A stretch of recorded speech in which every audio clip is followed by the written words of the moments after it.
Hi everyone, my name is Sophia Reeson and I created the exhibition Art is Never Blind. I'm going to tell you a little bit about my practice by answering some questions posed to me by Sunnybank Mills Gallery. Where did you go to university and what did you study? I went to the University of Huddersfield and I have a Bachelor of Sciences degree in Textiles Practice, Arts and Crafts, which I graduated from last year. How would you describe your work in 3 words? I would say varied, technical and fun. Varied because I don't really have a specific material or process that I use. Technical because I'm really interested in how and why what I do use impacts on my final collection. And fun because I really like to have a positive impact on the viewers with what I create, and it can also often be interactive. What materials do you use? I tend to use textiles-based materials in my work, such as paper, yarn and fabric, but I've also been known to use drawing-based materials such as paint and collage. The most important tool in my studio would probably be my crochet hooks. It's the technique that I return to the most, particularly when I'm bored, and it's also the one I have the most confidence in using. What is your inspiration?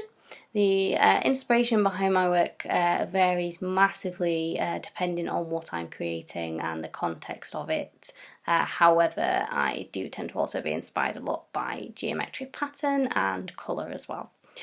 Which artists inspire you? I'll probably answer that a bit more with the next question, but I mostly tend to admire the work of artists in my field, particularly weavers, and I'm really sad at the moment that I don't have access to a working loom. However, Sunnybank Mills do have a wonderful collection that I'm really interested in seeing at some point.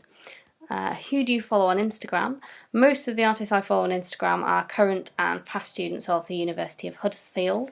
I tend to follow nearly everybody I graduated with, and I also like to see who's joined the course after me and who's up and coming next.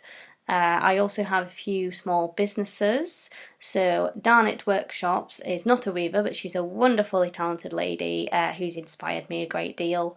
And I also have bigger names such as Margot Selby and Mr. Finch Textiles. Any books you would recommend for anyone interested in art? I'm sat in my studio at the moment, and behind me you can see a small portion of my creative bookshelf. I started collecting books about 6 years ago when I first started textiles in college, so I'll show you a few of my favourites. This one is the very first book I collected, and it's How to be Creative in Textile Art by Julia Tristan and Rachel Lombard, and it has some really great things in about how to create a sketchbook, which techniques and materials you could use, and it also walks you through a few of those techniques step by step as well.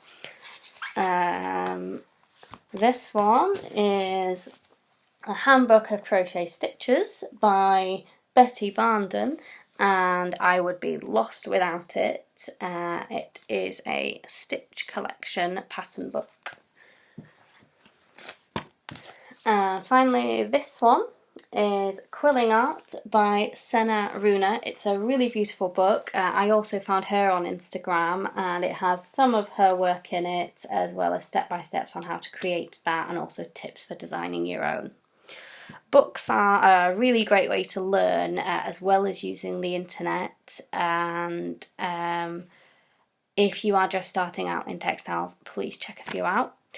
I think that is everything, so I've had great fun doing this for you, and I hope you've had fun listening, and I can't wait for the gallery to reopen so that we can visit my exhibition, and I really hope to see you soon. Bye!